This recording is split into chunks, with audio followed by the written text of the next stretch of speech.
தென்னாடுடைய சிவனே போற்றி, எந்நாட்டவர்க்கும் இறைவா போற்றி. ஓம் நம சிவாய.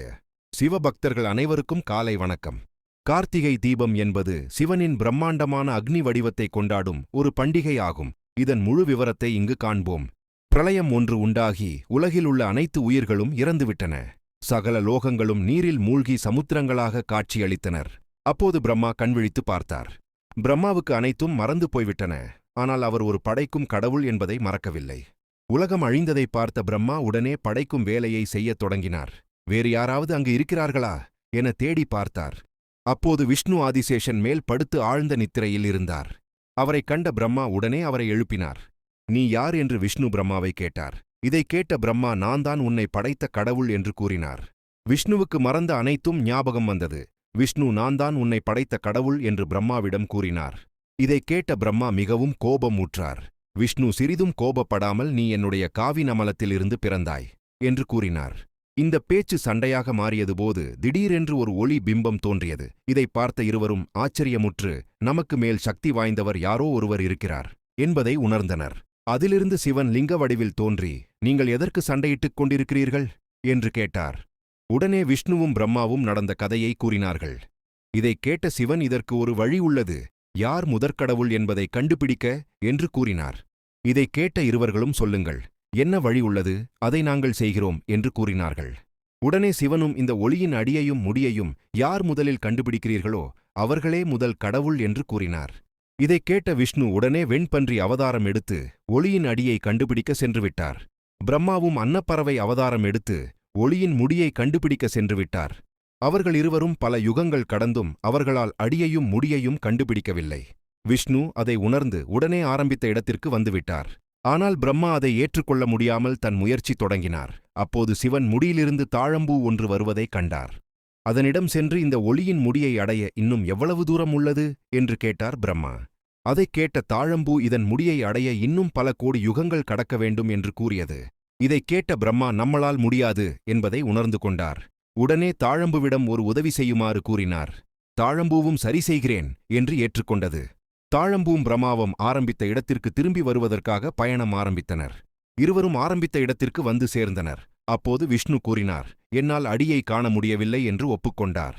ஆனால் பிரம்மா கூறினார், நான் முடியை கண்டுபிடித்து விட்டேன் என்று கூறினார். அதற்கு தாழம்பூவே சாட்சி என்று கூறினார்.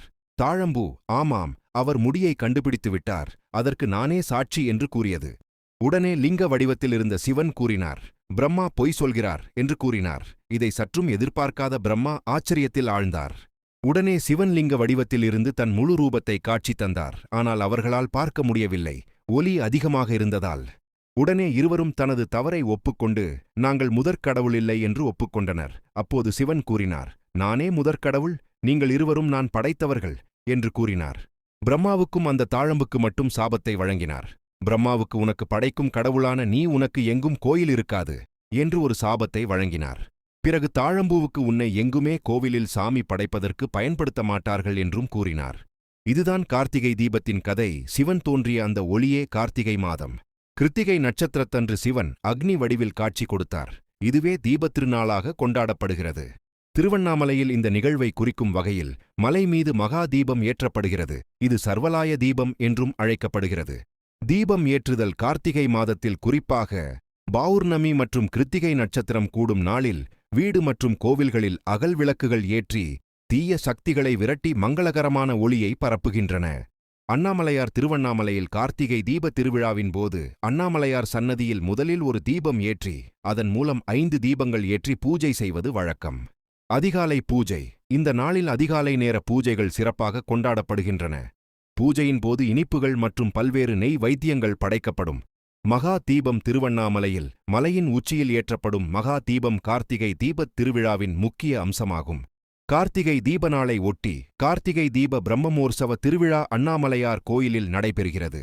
இதில் 10 நாட்கள் உற்சவர்கள் ஊர்வலங்களும் 3 நாள் தெப்பத் திருவிழாவும், அதனை அடுத்து சண்டிகேஸ்வரர் உற்சவம் நடைபெறுகிறது. 10ஆம் நாள் அதிகாலை 4 மணிக்கு மூலவர் கருவறையின் முன் மிகப்பெரிய கற்பூர கட்டியில் ஜோதி ஒளியேற்றி தீபாரதனை காட்டி அதில் ஒற்றை தீபம் ஏற்றுவார்கள். இந்த ஒற்றை நீதிபதால் நந்தியின் முன் 5 பெரிய அகழ்விளக்கு ஏற்றுவார்கள்.